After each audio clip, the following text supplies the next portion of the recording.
Next topic is superclass variable can reference a subclass object.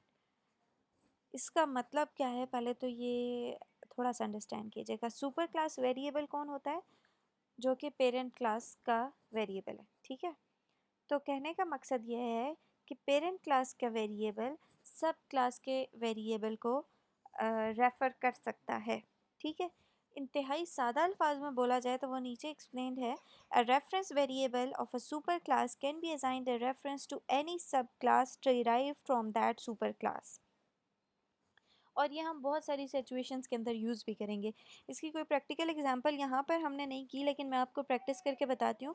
ये कहने का मकसद ये है कि किसी भी पेरेंट क्लास के ऑब्जेक्ट को आप उसी की चाइल्ड क्लास के ऑब्जेक्ट के इक्वल कर सकते हो, ठीक है। रेफरेंस का मतलब है हम उनको एक दूसरे के इक्वल कर सकते हैं और फिर हम उनके फंक्शंस को अकॉर्डिंगली एक्सेस भी कर सकते हैं। तो a reference variable of super class, what does it represent? Reference variable कौन होता है? ऑब्जेक्ट होता है ना, पेरेंट क्लास का object. It represents that parent class of object can be assigned a reference to the child class object, ठीक है, to any sub class derive from that super class. Super class से जो भी सब class derive होगी उसको आपको पता है, आप कहोगे वो चाइल्ड क्लास है, ठीक है। तो child parent class object can be assigned equal to or can be assigned a reference of सब क्लास ऑब्जेक्ट, ठीक है। इसकी एक छोटी सी एग्जांपल यहाँ पर मैंने जो पहले से लिखी है उसी को हम कोशिश करते हैं यहाँ पर रीयूज़ करने के लिए।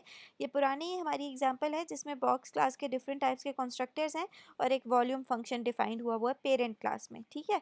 चाइल्ड क्लास है जो जो कि बॉक्स वेट है, और बॉक्स वेट के अंदर आपने एक आर्गुमेंट इनिशियलाइज किया है जो कि बाकियों से डिफरेंट है, जिसका नाम है वेट। बाकी सारी चीज़ें ऑलमोस्ट सेम है, ठीक है।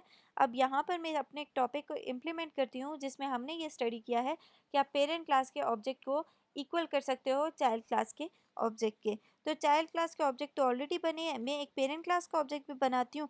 पेरेंट क्लास है हमारी बॉक्स और इसका नाम मैं दे रही हूँ B equals to new box, okay. ये हो गया सेमी कॉलन। अब यहाँ पर दो ऑब्जेक्ट्स ऑलरेडी बने हुए हैं, इन दोनों ऑब्जेक्ट्स में से किसी भी ऑब्जेक्ट के इक्वल में रेफरेंस दे देती हूँ।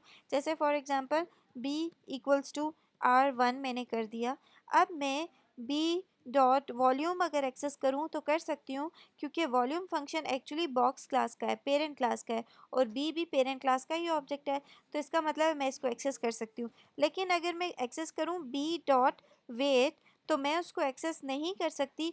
क्यों नहीं एक्सेस कर सकती? क्योंकि वो इस वक्त बी के अंदर डिफाइंड नहीं है, बल्कि वो कहाँ पर डिफाइंड है? वो डिफाइंड है, ये वाली स्टेटमेंट जो है ये आपको एरर देगी, क्योंकि जो वेट आर्ग्यूमेंट है वो बॉक्स क्लास के अंदर डिफाइंड नहीं है, वो चाइल्ड क्लास के अंदर डिफाइंड है। बॉक्स क्लास पेरेंट क्लास है, तो आप उसको एक्सेस करते हुए ये एरर आपको देगा। इसलिए मैं इस स्टेटमेंट को यहाँ से रिमूव कर देती हूँ या कमेंट आउट कर देती हूँ, और इसका रिज़ल्ट मैं स्टोर करके इसका रिज़ल्ट भी प्रिंट करवा सकती हूँ। डबल टी कह देती हूँ इसका मैं नेम।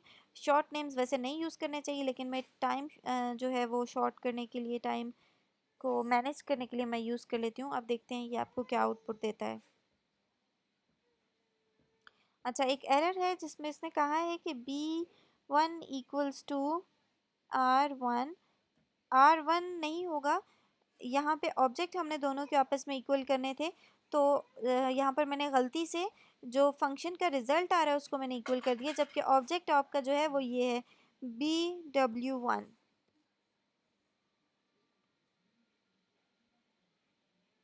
ठीक है। तो ये रिज़ल्ट हो गया बिल्कुल सेम, उसने आपको ये रिज़ल्ट टी का डिस्प्ले कर दिया है।